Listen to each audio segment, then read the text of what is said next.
නේද? හරියට තේරුන්නේ නැහැ මම. ප්‍රශ්න.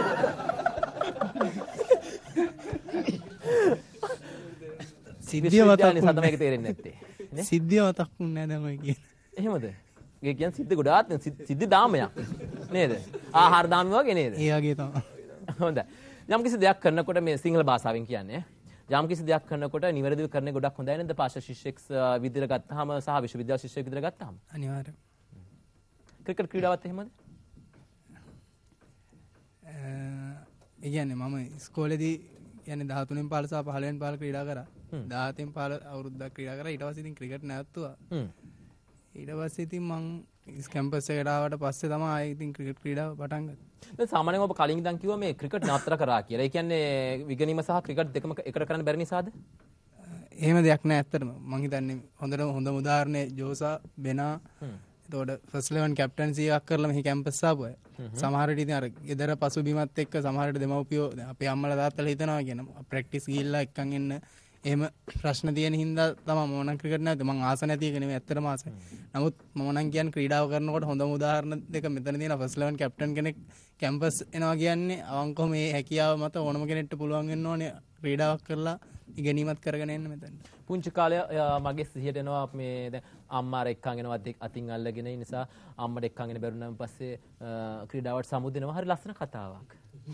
පව් අපරාදේ. පාඩම් කරේ නැහැ උනා. පාඩම් කරේ නෑනේ. මුණ බැලුවම පේන හැබැයි පාඩම් කරලා නෑ ලස්සන කතා උත්තර දෙනවා කියලා. ඒ වගේම තමයි තරිඳු සාමාන්‍යයෙන්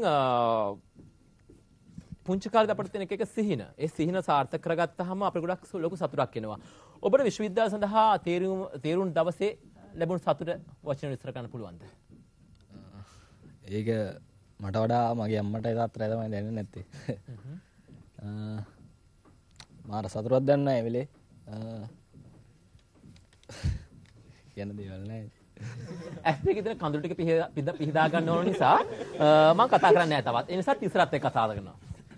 තිසර සාමාන්‍යයෙන් මේ දැන් තරිඳුගේ ඇස් වල තියෙන කඳුළු ඊටමත්ම බරයි ඒ කඳුළු.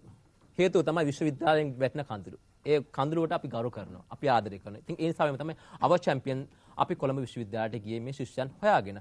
හැමදාමත්ම අපි කරන්නේ වෙනස් දේවල්, වෙනස් ක්‍රීඩකවන් සොයා ගන්නවා. ඉතින් විශ්වවිද්‍යාලය තුළ ගැවසෙන මේ චරිත ඊටමත්ම කඩිතර චරිත. ඔවුන්ගේ ජීවිතයට විවේකයක් අවශ්‍යයි. ඉතින් ඒ විවේකේ ලබා දෙන අව චැම්පියන් හැමදාමත්ම සූදානම්. ඔබ දක්ෂයෙක් නම් අනිවාර්යයෙන්ම අපි යනවා ඔබ හොයාගෙන.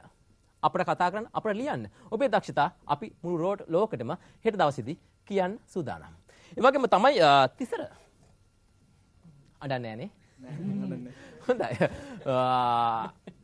මේ අඬන කඳුළු වලට මට කියන්න වචන නැහැ තරිඳු ගැන. තවත් ඒ නිසා මම මේ පැත්ත බලන්නේ නැහැ. තිසර දැනගන්න කැමති පුංචි කාලේදී තිබුණු සිහින සාර්ථක වෙනකොට කඳුළු වැටෙනවා. ඒ කඳුළු වල තියෙන බර කොහොමද අද දවසේදී දැනෙන්නේ? ඇත්තටම මම නම් එහෙම කඳුළු වෙන්නේ නැහැ රුඩයට වගේ. ඒ කඳුළු වටනා කඳුළු. ඇත්තටම විශේෂයෙන් මතක් කරන්න ඕනේ.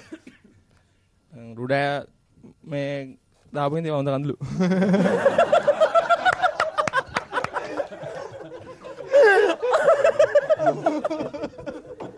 අපරාධ තරිඳු වඩන්න එපා.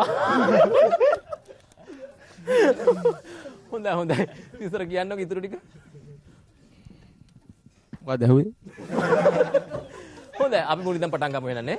ඉස්සර මේ පාසල කාලේ සහ අනාගතේ බලාපොරොත්තු සහ සියලු දේවල් දැනගන්න කැමති කෙටියෙන්. අනාගත බලාපොරොත්තු ඉතින් ක්‍රිකට් ක්‍රීඩාවෙන් ඉදිරියට යන්න බලාපොරොත්තුවක් තියෙනවා. ඒ වගේම තමයි ඉතින් අධ්‍යාපන කටයුතු ඉස්සරහට හොඳට කරගෙන හොඳ අනාගතයක් කරන් යන්න බලාපොරොත්තු. පුංචි අවස්ථාවක් දෙන්නද? මොකද්ද? ගොඩක් සතුටින් මේ වෙලාවේ ඉන්නේ. ඔව්. ඒ සතුටින් ඉන්න නිසා කැමරක දිහා බලාගෙන ඉස්සරහ බලන්නකෝ. විශ්වවිද්‍යාල ශිෂ්‍යයෝ ඉතාමත්ම කඩිස්රයි, අවංකයි, ඒ නිසා ඒ වගේම ආදරණීයයි. ඒ නිසා ඕන් ගැන කතා කරන්නේ මේ විරාවෙන් පස්සේ. එහෙම කියන්නේ? මොනවද කියන්නේ? මොනවා හරි කියන්න. විශ්වවිද්‍යාල ශිෂ්‍යයන් හරිම කඩිසරයි. බෑ ඒක කරන්න බෑ. ඇති අපි යනවා පුංචි විරාමෙන් පස්සේ නෝනේ මතත් ඔබ හමන රැඳෙන අව චැම්පියන් සමග.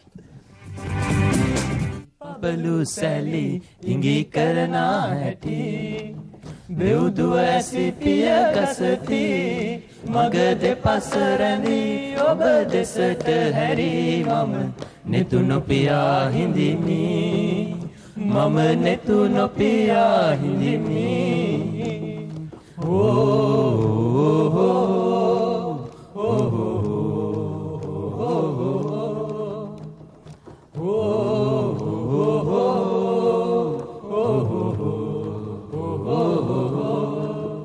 ලැම සලු ඉහිරි නෙතු මතම රැඳි උන්මාද සුසුම් හෙළමි ලැම සලු ඉහිරි නෙතු මතම රැඳි උන්මාද සුසුම් හෙළමි සිහිනෙන් දකිමි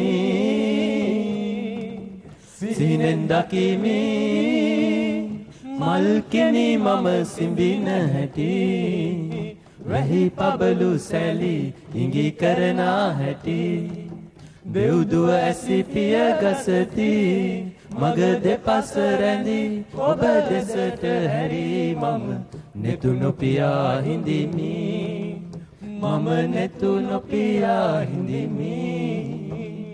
ඉගෙනීමට ක්‍රීඩාවට විතරක් නෙමෙයි මේ වගේ ගීත ගායනා කරන තමත්ම දක්ෂයි කියලා හොඳටම ඔප්පු වුණා කොළඹ විශ්වවිද්‍යාලය. ඕන් නිරන්තරයෙන්ම ගැවසෙන මේ වටපිටාව තුළ ඉතාමත්ම සුවිශේෂී චරිත අපිට හම්බ වෙනවා.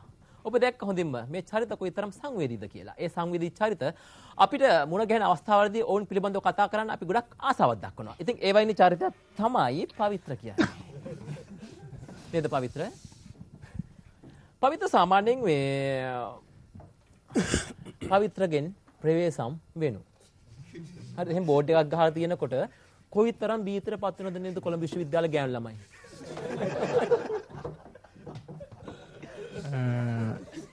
මම හිතුවේ නෑ මේ දකුණු පළාතේ කට්ටිය ඔහොම වැඩ කරයි කියලා. මොකද දකුණු පළාතේ කෙනෙක් විදියට මට පොඩ්ඩක් බයයි වගේ.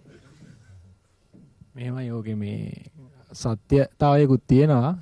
නමුත් සත්‍යතාවයට වඩා ඉතින් එහා ගිහිපු අර අසත්‍යතාවය පොඩ්ඩක් අර තාරබර ඇරලා ගන්න ඕනේ. එහෙම නෑනේ. ටිකක් අර මේ අපි කියනවානේ මේ අලංකාර කරලා තියෙනවා කියලා ටිකක් අර අලංකාර කරලා ටිකක් ඒක මේ මවාපාපු තත්ත්වකුත් තියෙනවා. ඇත්ත ඉතින් පොඩ්ඩයි තියෙන්නේ. ඇත්ත චුට්ටයි. ඇත්ත ගොඩක් රසවත්. ඉතින් ඒ නිසා තමයි මේ පවිත්‍රට එක එක අංශ ඔස්සේ එක එක සම්මාන ලැබෙන්නේ. ඒ සම්මාන ගැන පොඩ්ඩක් කියන්න.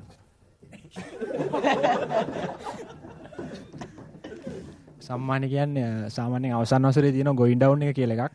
ඒකේ අවුට් වෙන කිට්ටුව එක එක සම්මාන ලබා දෙනවා ඉතින්. ඉතින් මේ මටත් සම්මානයක් හම්බුණා. මේ ඒක එච්චර වැදගත් නැහැ. කුමන දෙයක් සඳහාද ඔබට සම්මාන ලැබුණේ? මොකද දකුණු පළාත කෙනෙක් විදිහට ගොඩ ආඩම්බරයක් අපිට ඒක. ඔව් සාමාන්‍යයෙන් ඒක අවුරුදු 4 පුරාම මේ මම කරපු අකණ්ඩ කැපවීම වල ප්‍රතිඵලයක් විතර තමයි මට ඒ සම්මානය හම්බුනේ. වසර 4 පුරා වසර 4 පුරාම කරපු අකණ්ඩ කැපවීම වල ප්‍රතිඵලයක් විතර තමයි අන්තිම වසරේදී මට ඒ සම්මානය හම්බුනේ. ඒක මේ කියන්නේ මම ඉතින් මනුෂ්‍යත්වයේ නාමයෙන් ගෑනු ළමයි දෙතුන් දෙනෙක් එක කතා බහ කළා. මනුෂ්‍යත්වයේ නාමයෙන්. ඒක ඉතින් අර බලන් ඉන්න අය දකින්න විදිය කොහොම හරි මට සම්මානයක් බවට පරිවර්තන වෙලා ඒ සම්මානය මට හම්බුණා. නමුත් ඒ සම්මානය අපේ ෆැකල්ටි වැදගත් සම්මානයක්. දැන් මගෙන් පස්සේ ඉන්න මල්ලිලා මේ ගොඩක් අය කල්පනා කරනවා කොහොමද පවිත්‍ර අයියා වගේ වෙන්නේ සම්මානය කොහොමද යන්නේ කියන එක. මගෙන් පස්සෙන් කොහොමද එන්නේ කියන්නේ නේද? ඔව් මගෙන් පස්සේ ඒ කියන්නේ සම්මානයට දැන් ඩිමාන්ඩ් එකක් හම්බෙලා තියෙනවා මගෙන් පස්සේ. ඒ නිසා මේ පවිත්‍ර විවෘත ආරාධනාවක් කරන්න පුළුවන් සම්මාන ගන්න කැමැත්තක් දක්වනෝ නම් එන්න මාව අමතන්න මගේ ගෙදරට මේ ලිපිනේ කියලා කියන්නත් පුළුවන් ඕන. එච්ච දේවල් ඕනේ නැහැ නේ. ඕනේ. හොඳයි ක්‍රිකට් ක්‍රීඩකෙක් වුණේ ඇයි? පොඩි කාලේ ඉඳන්ම ක්‍රීඩාවට ආස කළා. මම ඉස්සෙල්ලාම ගියේ මාතර රාහුල විද්‍යාලයට. ඊට පස්සේ මගේ මූලික අධ්‍යාපනය හින් ලැබුවේ ඒ කාලේ මම ක්‍රිකට් ක්‍රීඩා කළා ඉස්කෝලේ. මට වැඩි කාලයක් සෙල්ලම් කරන්න හම්බුන්නේ නැහැ. ඊට පස්සේ මම හැටන් ශ්‍රීපාද විද්‍යාලයට ආවා. ශ්‍රීපාද විද්‍යාලයේදී මම ක්‍රීඩා කරා. ෆස්ට් ඉලෙවන් ගහුවා අවුරුදු දෙකම. ඊට පස්සේ මම උසස් පෙළ හදාලා නීති පිටියට ආවේ පොරමඩුල්ල මධ්‍යම විද්‍යාලය. ඔමල් ළඟමින කෙනා විදිහට පොඩ්ඩක් නලට දාඩි දාලා තියෙන නිසා ප්‍රශ්නයක් නෑ මේ බය වෙලා තමයි ඊළඟට මගෙන් ප්‍රශ්න අහන්නේ කියලා. ඔමල් සාමාන්‍යයෙන් මේ පුංචි කාලේ තියෙන සිහිනයක් ඕනම කෙනෙක්ගේ සිහින ප්‍රාර්ථනා ඉස්සර වෙනකොට ගොඩක් සතුටුයි. ඔබ විශ්වවිද්‍යාලයට යනවා කියලා සිහිනයක් තිබ්බද පුංචි කාලේ? ඔව් තිබ්බා පොඩි කාලේ. කවුරු වෙනවා කියලා සිහිනයක් තිබ්බේ? පොඩි කාලේ නම් තිබ්බේ ඉංජිනේරුවෙක් වෙනවා කියලා. ඒ වුණාට ඒක කරගන්න බැරුණා. ඒ හින්දා මම ආවේ සයන්ස් ෆැකල්ටියට ආවේ. ඒ වුණාට මම සතුටු වෙනවා සයන්ස් ෆැකල්ටියට ආපු කෙනා. දැන් සාමාන්‍යයෙන් මේ සමහරක් වෙලාවට A level කරනකොට O level කරනකොට අම්මලා තාත්තලාට ලොකු බයක් දැනෙනවා. විශේෂයෙන්ම ශිෂ්‍යත්ව කරනකොටත් බය දැනෙනවා දැන්. මොකද ළමයි කිසිම දෙයකට යොමු කරන්නේ නැහැ. ඔබ විශ්වවිද්‍යාල ශිෂ්‍යෙක් විදිහට ඔබ පරිපූර්ණ කෙනෙක්. ක්‍රීඩාව කරනවා, ඉගෙනීම කරනවා විශ්වවිද්‍යාල ශිෂ්‍යෙක්. ඒ යම්කිසි කෙනෙකුට මෙන්න මේ වගේ දෙයක් කියන්න ඕන වුණොත් මගේ චරිතය මෙන්න මෙහෙමයි කියලා කියන්නේ කොහොමද? ඔව් මෙහෙමයි. ක්‍රීඩාව කියන්නේ අධ්‍යාපනයට වඩා දන්නේ. අපිට ඕනෑක් කරන්න අපිට කාලය මැනේජ් කරන්න පුළුවන් නම් කරන්න පුළුවන්. කැම්පස් එකේ ඉගෙන ගන්න එක ඉස්කෝලේ ඉගෙනට වඩා ලේසි. ඒ හින්දා සෙල්ලම් කරන කැම්පස් එකේ අමාරු නෑ. අවුරුදු 4ක් වුණාට අවුරුදු මේ 2යි 3යිද මේ මහාචාර්යතුමනි මේ කියන විදිහට කටයුතු කරන්නේ? හරි ලේසිලු විශ්වවිද්‍යාලේ. මම හිතන්නේ ඒක වීඩියෝ ටික කතාව.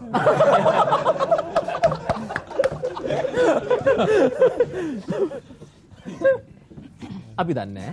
හොඳයි අපි දන්නේ අපි නම් මොනවත් කිව්වේ නැහැ. කට පරිස්සම් කරගත්තේ නැත්නම් කරන්න දෙයක්වත් නැහැ. හොඳයි. කසුන් සුබ සන්දෑවක්. කසුන් සාමාන්‍යයෙන් විශ්වවිද්‍යාල ගැසෙනකොට මෙන්න මේ ලෙක්චර් එකට යන්න ඕනේ මේ ලෙක්චර් එකට යන්න ඕනේ මේ ලෙක්චර්ස් කට් නෝට් තින් නෝට් ගොඩාක් අපිට එකතු වෙනවා ලියන්න වෙනවා පාඩම් කරන්න වෙනවා කොහොමද මේ පුහුණුම් කටයුතු සඳහා කාලය කළමනාකරණය කරන්නේ? මේමයි ඉතින් මේ ගොඩක් ප්‍රැක්ටිසස් තියෙන හවස අපි මේ ටූර්නමන්ට් එක ලඟ වෙලා විතරයි ෆුල් ඩේ කළේ. ඒකින්ද මේ උදේ ලෙක්චර්ස් වලට නම් යන්න පුළුවන් මේ හවස එක ලෙක්චර් එකක් විතර තමයි මේ කට් නෝට් කට් වෙන 4ට තමයි ලෙක්චර්ස් ඉවර වෙන්නේ.